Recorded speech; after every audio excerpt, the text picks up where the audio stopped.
In 1903, the Wright brothers invented the airplane.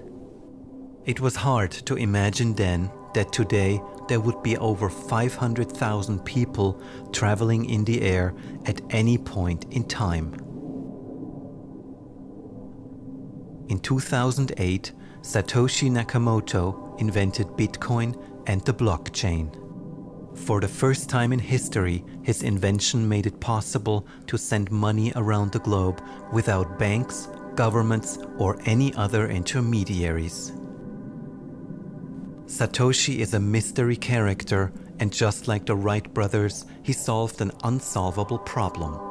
Whenever this happens, it inspires incredible innovation. The concept of the blockchain isn't very intuitive, but still many people believe it's a game changer. Despite its mysterious beginnings, the blockchain may be the airplane of our time.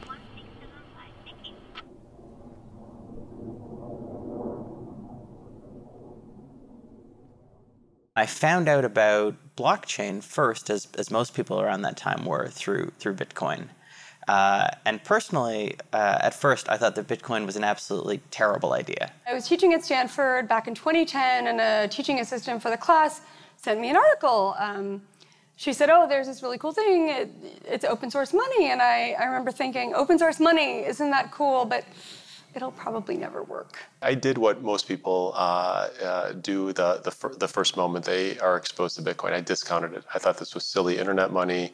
You could mine it. It's like a golden goose. It took me about a year to really re-explore the technology. And so by 2012, I did what I tell most people to do today, is turn off your phone, lock your door, and study this technology for a day. It's the best advice I could give. I was on a sabbatical from work and decided I'd take a year off, live off some savings, figure out what I want to do. It was there that I discovered this little orange icon with a bee in the middle. I said, what is this strange thing? So I started looking, okay, Bitcoin, interesting. That was about 2012, 2013. And I haven't left the space since. I've just continued further and further down the blockchain rabbit hole, if you will. And I've been pleasantly surprised and had no reason to crawl my way back out and find another technology. There's a point at which it's almost like you can't stop.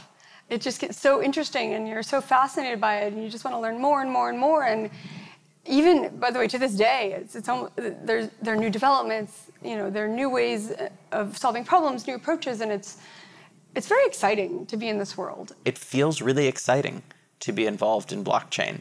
Feels like we're at the forefront of something that has at least the potential to transform our interactions between each other, between corporations, the underlying infrastructure of both the private sector, but also of government. For me, part of the fascination is that we don't yet know exactly what this thing is, and yet there was still lots of people gathering around it.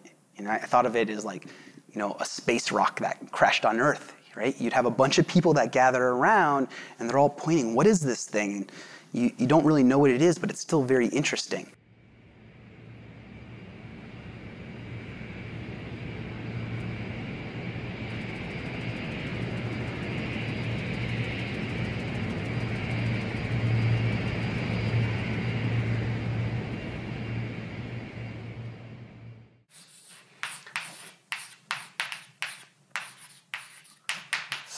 So for me personally, the blockchain has two main technical ingredients.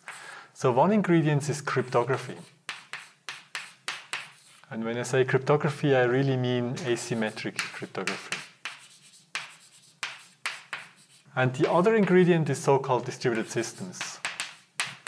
But these are the two main things. If you understand these two things, then basically you understand all the technical details of blockchain or Bitcoin, for that matter. You have the ability to create records that are indelible. You have the ability to transfer value by making updates to those records.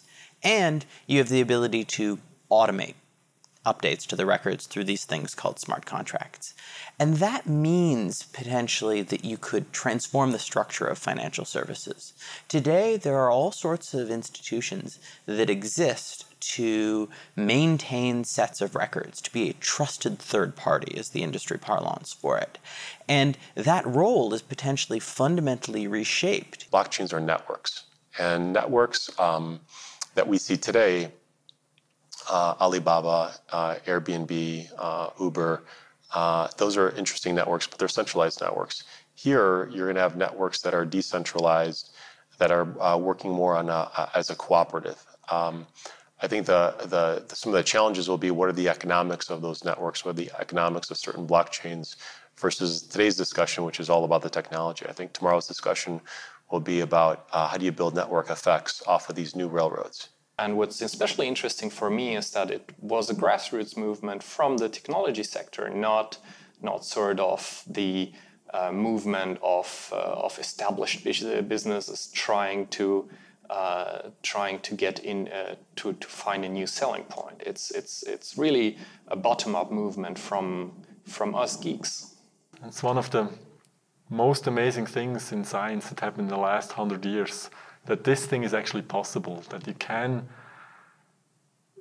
digitally sign transactions or other kinds of information so that you can prove to people that you actually signed this. It's much more secure than these, curvy, wriggly signatures we usually use in our everyday life. And it probably will replace those things soon enough.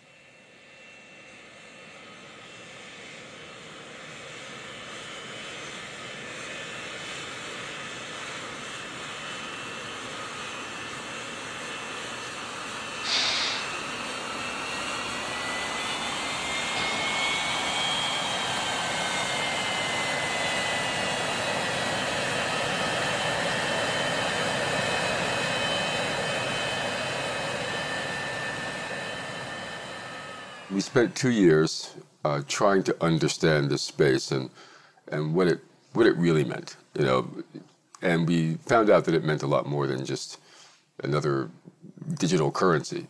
It actually, as the blockchain became more influential in our thinking, we began to realize that it was a profound shift in how the internet could be used to create new forms of value, and how it could be used to enfranchise, and include people in global finance. We've had the internet for years now, and on the internet, still nobody knows whether you're a dog or not.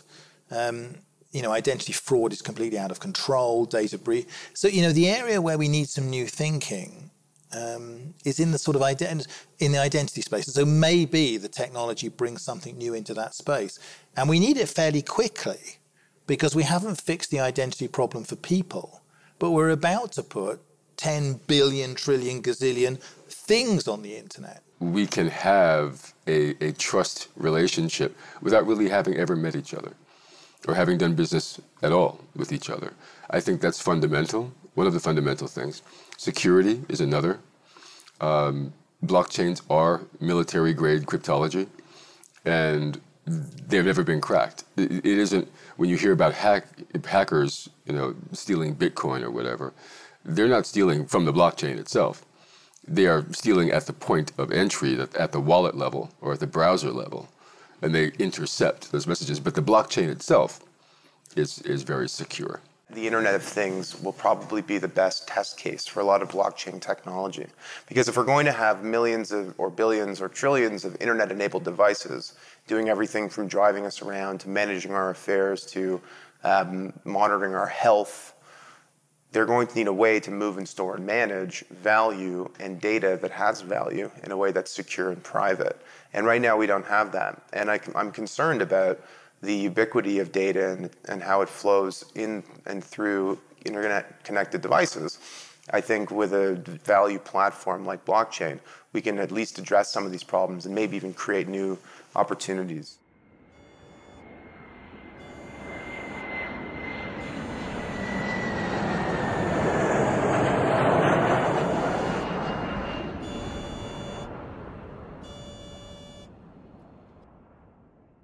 cannot sit in our office and study and whatever. Of course, we do that as well, but we need to go out. We need to participate in this whole blockchain community. And honestly, what is very new to me, especially the younger person in my team, how enthusiastic they are about it. So if there is a hackathon, for example, organized, whatever, they never come to me and say, Jan, can I go there? Can I get some money for that? They just go. You know, they're just so interested. They just go and participate and share what they learned, and we have further discussion. And I believe this is really a new way also for us how we deal with this kind of new technology. We are really in the middle of it. Nobody tells us what to do. It's really we together shaping, let's say, what the ambition, what we stand for in the end for blockchain. We need to be much more technological. We need to have an awareness of how something is programmed in order also to check if the programming is correctly or not.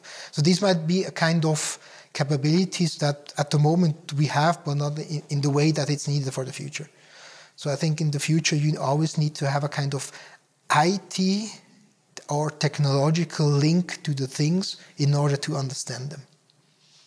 Otherwise, you always need your IT guy sitting next to you, helping you in the understanding of the problem. This is not something that's going to impact one or two industries. It's going to affect every industry in the same way that the internal combustion engine affected almost every industry, the same way the internet affected almost every industry, the way the steam engine created new industries. So this is one of those big generational technology shifts that will require a concerted and focused response. Otherwise, you'll miss the boat. And I think we are all also in the financial service industry trying to recognize that we don't have to be defensive of that, but we rather have to embrace not just this technology, but this enabler that it brings us to actually access a vastly underutilized or undiscovered market that we have to really do business with on an eye-to-eye level. We talk to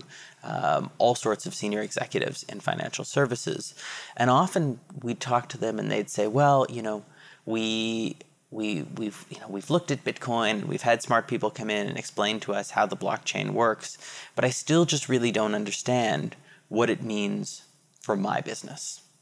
And I think that makes sense in a way, because if you think about an iPhone, for example, what's really important when a new iPhone comes out? Is it that there's some new chipset, or they have some new way of compressing frequencies? I'm not an engineer. I don't know how any of that works. What matters to people is what they can do with the technology. Of course, success is in no way guaranteed. One day we may look back on this and say, "Oh, wasn't that great?" But if you ask me, I think there's undoubtedly a huge amount of progress that has already been made, and there's something here. I find it hard to believe that I'm going to look back in 10 or 20 years and say, "Oh, none of this ended up happening," because we're really seeing a new way of transacting value on the internet.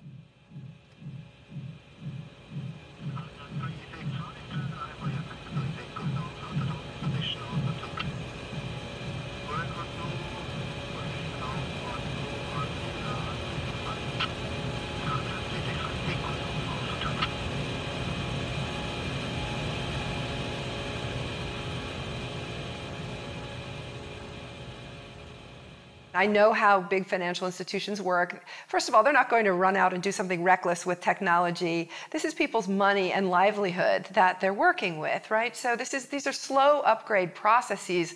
These systems, once they get implemented, will run in parallel with the old systems for a while before you have a switch over to the new one. That's standard in technology upgrades. So I knew this was going to take time. But yes, sure, there are antagonists. There are players who are threatened by their business model. It's the AT&T, Verizon, Kodak analogy again. Their business model is threatened by this. And of course, they're going to do things to try to slow down and water down the transformational networks that are being developed. And so there's a game theory approach to how the technology is being rolled out in the markets, for sure. We made different roundtables here in Zug after the start of this Bitcoin experiment. And for example, we invited banks which are living here in Zug, people from Zug, bankers from Zug, and we tried to connect them with people of the Zug Crypto Valley. And okay, they have been talking together, but these bankers were not so very happy. Okay, they said there are different things with law, and it's not so easy for us. But it's also a question of attitude. I think it's the same thing as for our city, for our administration. The banks have to get ready. And I know that in a way they are defensive, but on the other hand, they have, in research, they have made teams which face these questions. And maybe they are waiting a little bit now, but they can't deny it, I'm sure. I think there's going to be a lot of disruption, a lot of revolution with respect to blockchain-based technologies. And what that's going to drive is not necessarily banks worrying about other banks being competitors. What banks worry about is the bank of one. You know, the next generation of a banking network that's resident on a phone, that's decentralized, that's distributed, and is based on a digital token, a digital asset that's not necessarily issued by a bank or a government or anybody else. So it creates all these different permutations and opportunities, not only for enterprises and governments, but also for society. We see a lot of examples of banks and consulting companies and other Big Four audit firms talking about how they can strip cost out of the business of, I don't know, trading in public markets or, whatever it might be. But if you take the example of public markets, how can you cut cost out of a market that doesn't exist in the future? What if the trading of securities happens peer-to-peer in the marketplace that doesn't have the traditional intermediaries of exchanges and brokers and agents and escrow agents and clearinghouses and all these other parties that we rely on? That's the cost you're cutting out, but what if the market can function without them? So the important thing for big leaders of big companies is not just to think about cost, but also to think strategically. What can this technology enable me to do that I wasn't able to do in the past? I think it's going to take a long time for it to weave its way into the system.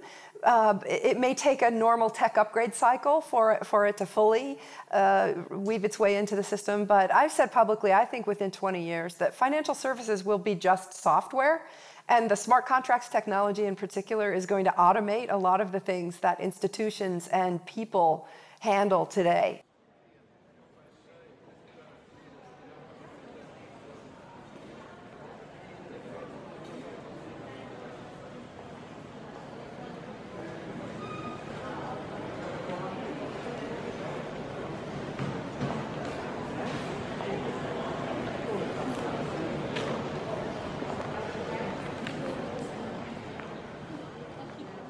.74% of the world's population, according to the World Bank, does not have access to basic financial services. In my home country, in the United States of America, which is one of the most wealthiest countries in the world, about 50% of the population does not have access to basic financial services, including bank accounts. There's a huge amount of people around the world that don't get to experience and be a part of the global economy because they don't have access to the financial system for a variety of reasons. I do think this technology will lift a lot of people out of poverty, but will also be an inclusive technology that allows more people to engage in global commerce. I don't like to think that we're creating so much prosperity for the less than 1%. I like to think of purpose-led businesses. And by the way, that's the trick, I think, for large corporations, is to understand that the cost efficiencies of embracing this new technology will potentially widen their accessible markets at a cost that's reasonable. And that in itself will create prosperity in different areas.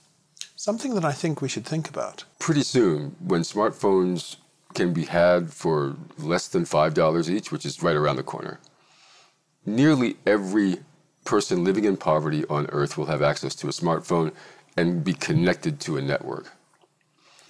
That is game-changing in and of itself. When you have digital wallets on these phones and you have the ability to trade assets, we're going to answer that question, what happens when everybody has money?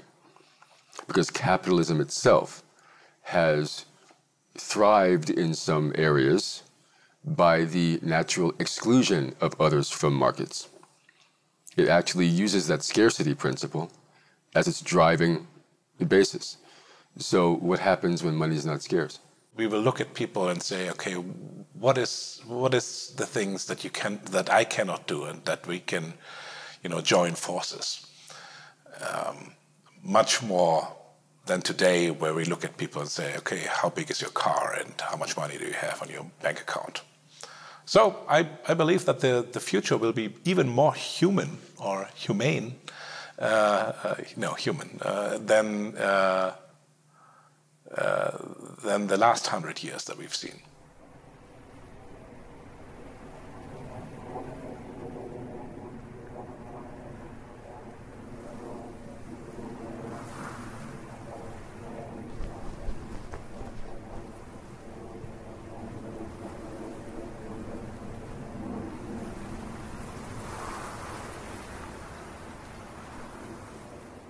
So I don't think blockchain is a revolution. I think it has been done forever, like for 40 years, which is really forever in computer science in my domain.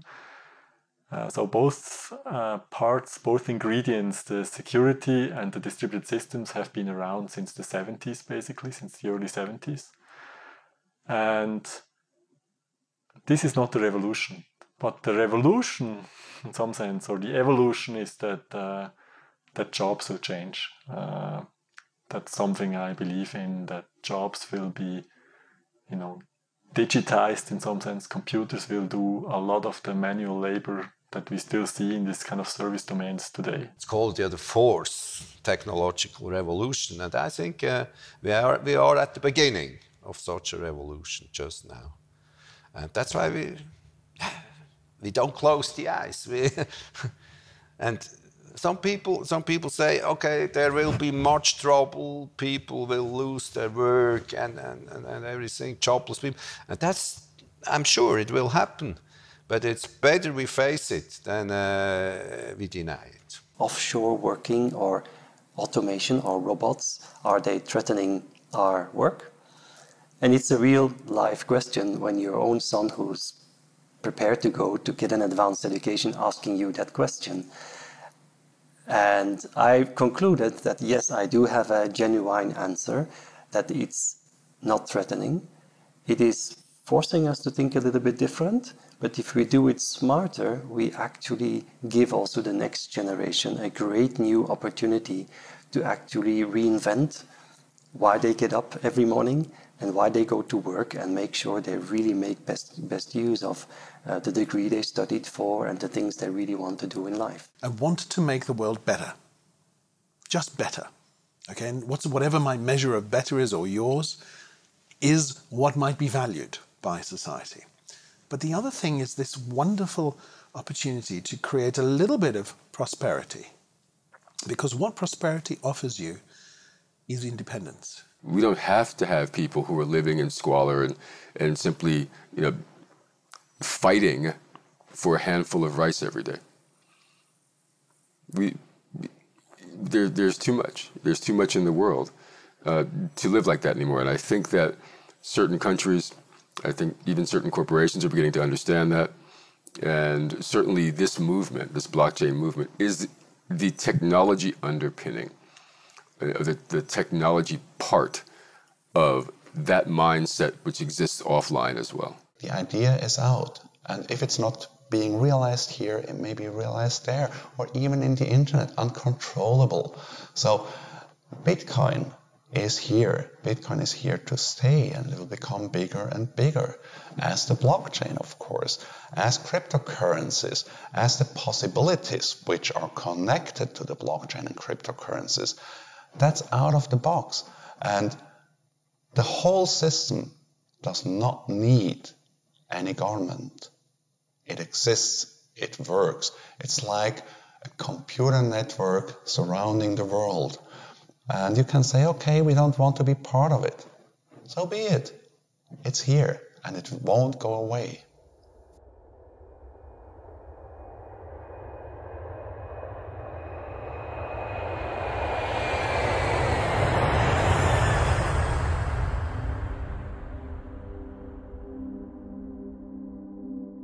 I feel like this is a generational opportunity for entrepreneurs and investors. And I quite frankly have not seen something as exciting in my entire investment career. Let's try to build a new system that has better trade-offs, that has better features, that has less downsides. And let's make it work. Now the pendulum's going to swing back. And what that's going to do is, frankly, make confidence in capital markets higher. Blockchain has enormous potential implications outside of financial services. And we might even actually see the full-scale implementation of some of those more real-world applications leapfrog financial services. This invention, when it came up in the 70s, this is really one of the totally groundbreaking ideas, right? It will change society for sure in many domains. It already has changed society in the sense that the internet is in some sense a secure place that you can, make transactions on the internet. The potential for creating trust, or even permissionless trust, within the internet, that's something that we haven't had before. And so its impact on society, on business, on government, could be profound. Blockchain is, to be fair, nearly 10 years old. But I think it's got another 10 years to run before we really see what its long-term impact is. I think it's going to be a long, much more steady journey that we go down, and you're going to see multiple technologies inspired by this thing. Blockchain technology is not the solution to all the problems under the sun. And I think as it matures, we will begin to see its potential benefits, but also its limitations. You can deny it or you can face it. And we always said we have to face it because these things are coming up if we want or not. I've really seen very long-standing partners when they saw the whole opportunity really to change, to say, hey, I don't understand everything, but I understand there is something behind, so we need really to go forward. That's really great. People often say that necessity is the mother of invention, but I like to say that necessity is also the mother of adoption. Because if there's a real use case that people need a technology for, well, they'll start using it. I started with Commodore, we had Atari, we had Apple. At some point in time, Windows came, and everybody just started to use Windows without asking what is the code behind it? What is the code behind moving the mouse? We have a whole lot of possibilities. Everything will change. It's like, in my opinion, the possibilities are endless, and it reminds me a little bit of the situation as if we all of a sudden have two huge inventions or three inventions in one moment. We actually are living a very interesting window of opportunity, and I'm surely very, very excited to fully embrace that. And even one little step can be a great step for mankind. And I think that we are exiting the industrial age and that we are entering an age that we still have to name. Where that will take us, I think, is very hard to tell at this point, but my suspicion is it means a sort of resurgence of the notion of community. It absolutely feels like a whole new paradigm for changing the world. Yeah, we're at a crossroads. We're at a crossroads here. We have the wherewithal now to create technology that would actually help the entire human race. The question is, will we do it? But we can do it now. There's so much innovation that blockchain technology has spurred all throughout the world, and I have absolutely no doubt in my mind that this technology is going to affect everybody. I would say in 10, 20 years time frame, there won't be a human being whose life is not impacted by this technology.